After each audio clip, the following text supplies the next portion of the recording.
দুর্নীতি।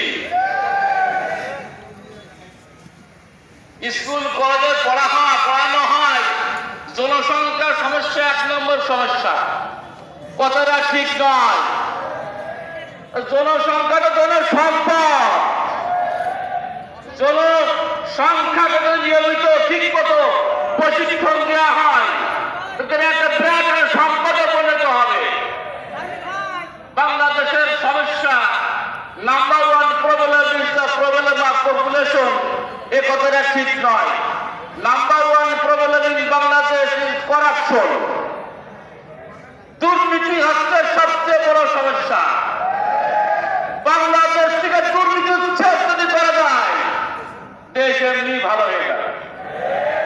যারা এ পর্যন্ত ক্ষমতায় এসেছে লুটপাট করেছে, নিজেদের ভাগ্য উন্নয়ন করেছে, অর্থ পাচার করেছে। সাধারণ শ্রমিক সহ জনগণ যে বঞ্চিত হয়ে।